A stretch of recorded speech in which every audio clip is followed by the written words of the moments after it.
সারদা দেবী ছিলেন 19 শতকের বিশিষ্ট বাঙালি হিন্দু ধর্মগুরু রামকৃষ্ণ পরমহংসের পত্নী ও সাধনা সঙ্গিনী এবং রামকৃষ্ণ মঠ ও মিশনের সংঘজননী।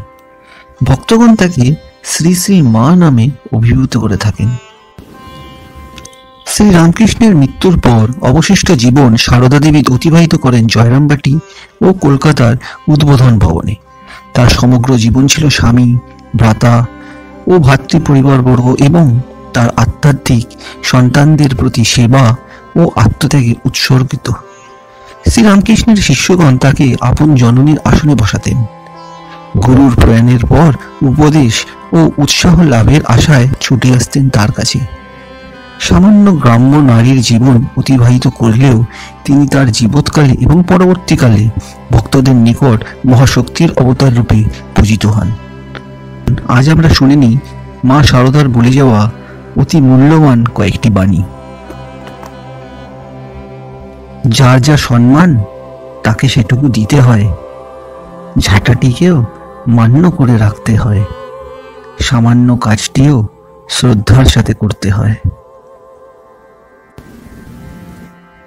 হেরে যাব বলে পথ চলা শুরু করিনি, হোঁচট খেয়েছি অনেক, সামলেছি একাই, তবু মনে আশা আজও আছে, চলতে চলতে পথের বাকি কেউ একজন ঠিক বলবে আমি আছি, ভয় নাই।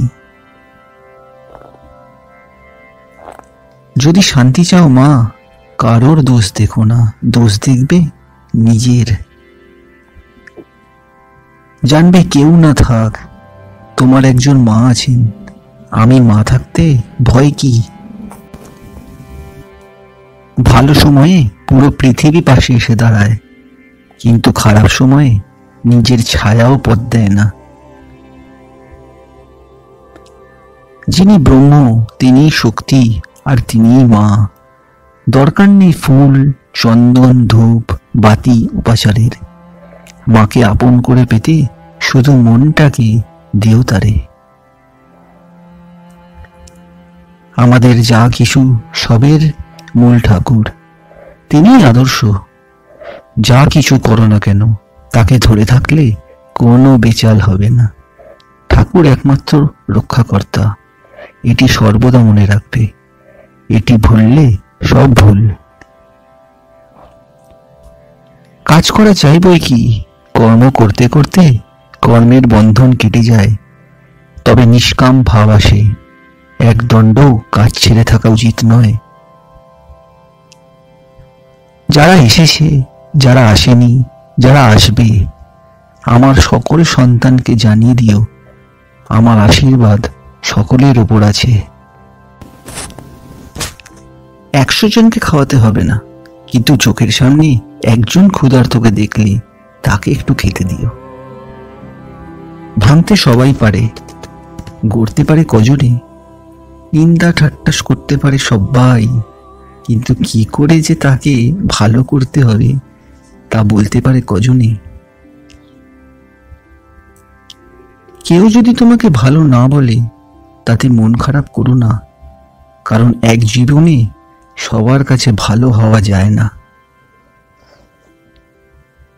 মনটাকে বসিয়ে আলগা না দিয়ে কাজ করা ঢের ভালো। মন আলগা হলে যত গোল বাধায়। পৃথিবীর মতো সহ্য গুণ চাই। পৃথিবীর ওপর কত রকম অত্যাচার হচ্ছে, অবাধে সইছে। যে অল্পেতে তুষ্ট থাকে তার কাছে এই পৃথিবীর সব কষ্ট সহজ হয়ে যায়। সব সয়ে যেতে হবে, কারণ কর্মানুসারে সৎযোগ হয়, আবার কর্মের দ্বারা কর্মের খণ্ডন হয়। কাজের সঙ্গে সন্ধ্যা সকাল জপ ধ্যান না করলে কি করছো না করছো বুঝবে কি করে। কথা সত্য হলেও অপ্রিয় করে বলতে নেই, শেষে ওইরূপ স্বভাব হয়ে যায়। যার শরীরে দয়া নেই সে কি মানুষ, সে তো পশু। বিধির সাধ্য নেই যে আমার সন্তানদের রসাতলে ফেলে। বন্ধুরা, আজ আমরা শ্রী শ্রী মায়ের বলে যাওয়া 20টি অমূল্য বাণী শুনলাম। আশা করি বাণীগুলি শুনে আপনাদের ভালো লেগেছে।